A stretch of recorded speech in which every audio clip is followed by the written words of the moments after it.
Ready? Hi, we're solvEscape. As parents, many of you probably recognize that your kids spend a lot of time on electronics each day. In fact, according to the most recent U.S. Census update, kids ages 6 to 15 spend 6.5 hours on electronics every single day, which is an absolute absurd number. We've kind of recognized that kids are spending too much time on electronics and they just turn to them in states of boredom. This also becomes a problem for parents when kids want to get away from their screens, but parents don't have the time or resources to provide them with something to do. So our solution is an escape room in a box, essentially, and we passed out like sample puzzles, and we made a video of what some of our box looks like. You can try it.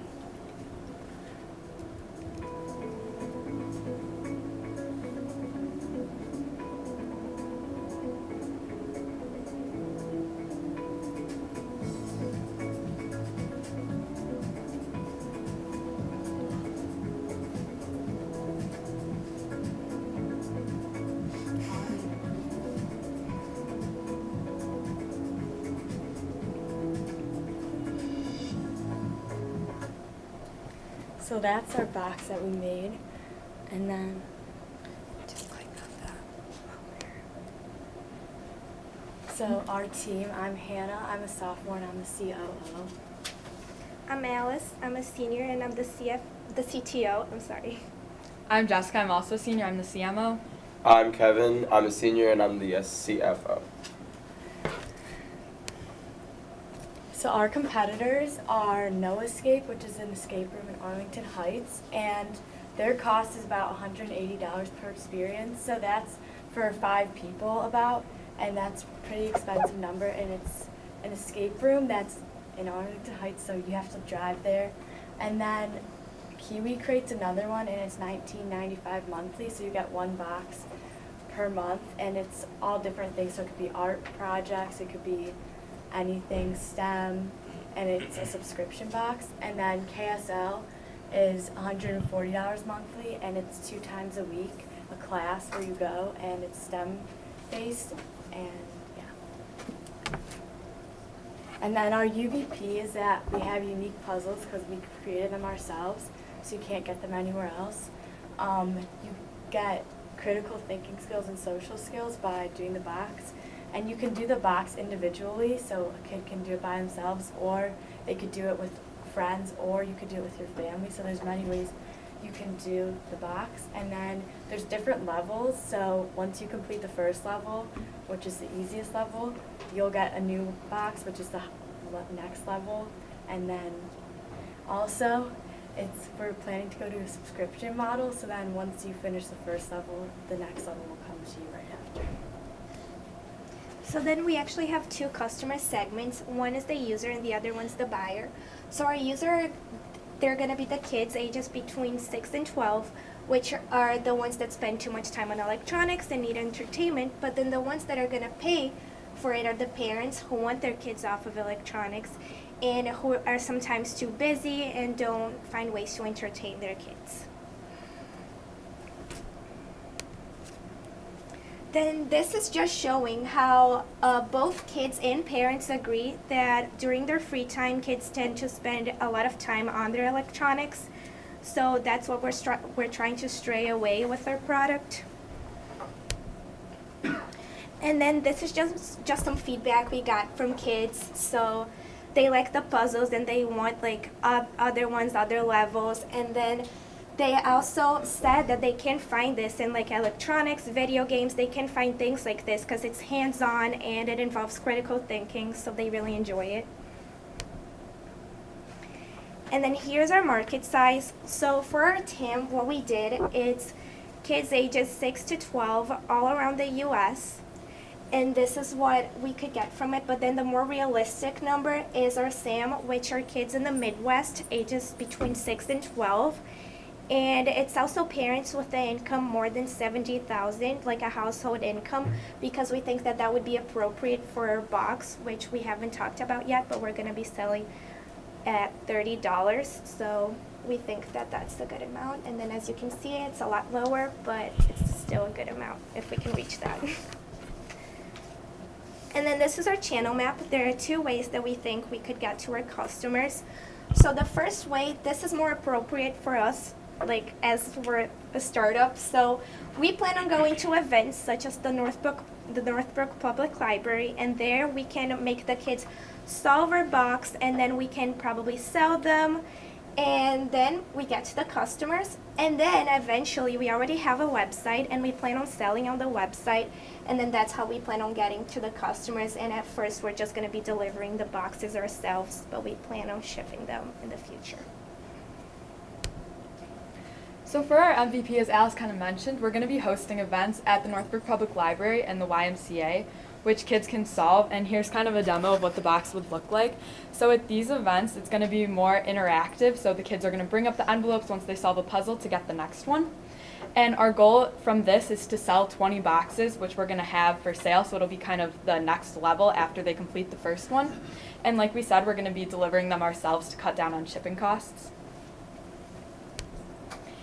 And kind of a timeline of our plan. So at the events, like at the library and the YMCA, we're going to be kind of testing the different levels, because we were in contact with somebody from KSL trying to figure out how we separate the boxes by ages and different levels to make sure everybody's challenged, because we know that a 12-year-old and a 7-year-old are going to be competing differently. And he said the best way to go about it was kind of just plug and chug, check it, take the feedback, and kind of adjust accordingly. So that's what's going to happen at the events. And then from there, we're going to commercialize the product so we can sell it and then hopefully get some sales.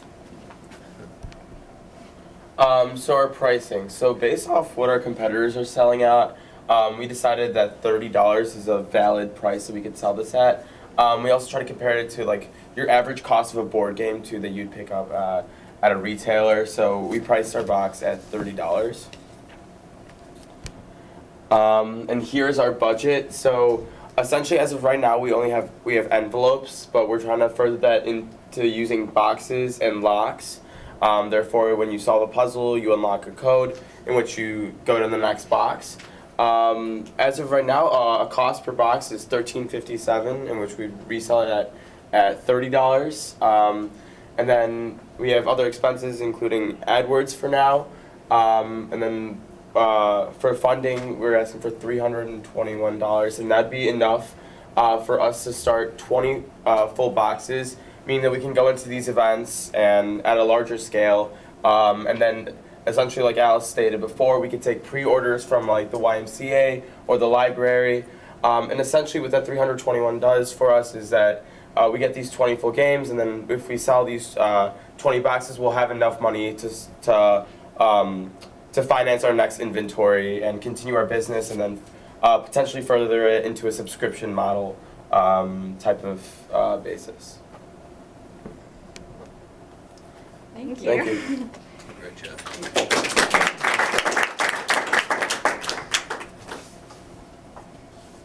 So I'll start. Great job. Very creative. I've been to escape room. So who creates these? We do. And can you talk a little bit about how you come up with that, and the evolution of how do you take it from, sort of a more elementary challenge to more advanced? Yeah, so there are actually some sample puzzles on the table. These are for like the younger age group. We kind of realized through our testing. We kind of create a storyline to start with, and there are 3 small boxes right now, just envelopes in each, and you have to solve the 3 puzzles to get the 3-number combination lock. And then once you open that, it gives you the next 3 puzzles to go into the next envelope. And then the last one is a word lock, which you open for the prize. Okay, and then the items that are included as you sort of advance, like so you're creating the puzzles themselves as well? Mm-hmm. Yeah, so everything you see on the table, we created. We just came up with the puzzles ourselves. And we also had to do some research, so like we tried to look up like what kids between the ages of 6 and 12 can solve, and like we learned from testing that like sometimes it's a little too hard for kids, and then through that we can improve our puzzles. How many different levels do you anticipate? Um, Are there yeah. So essentially what we're going to try to capitalize is on probably age markets instead. So instead of going level 1, level 2, we're going to try to go like ages 6 to 7 or ages 9 to 12. So hit like, I don't know, like a 3-year type of margin, because we talked to the owner at KSL and he told us that that like 3-year range should be enough that we could sell from 6 to 9 and then 9 to 12 as of right now. So we'd have 2 levels, and then we could potentially grow it out even further than that if we do a subscription-based type of model. But how many within the 6 to 9 range? How Oh. many? Once you did your Oh. first box, how many Yeah, boxes are so there for that? so far we just have the first level and we're testing that for the MVP. We're working on our second box, and honestly, I think that, I don't know, like probably for May it would be great having like 5 levels, I would say. Okay. Would you agree? Would you guys agree? Yeah. Yeah. Would the levels be the same? Would level 1 be the same if you're selling it? What would to change each? is the puzzles, essentially. The puzzles would get Be harder, different, okay. and we try to, so like the first puzzle, it would take a much faster amount of time to solve. In regards to like the level 5 puzzle that we potentially create, it would take a longer time, a lower success rate. So the difficulty would definitely be increasing throughout the levels. Okay. I have a question for you guys. I didn't hear you guys talk about the competitive aspect. Are you still thinking about doing an online code? Yeah. So Yeah.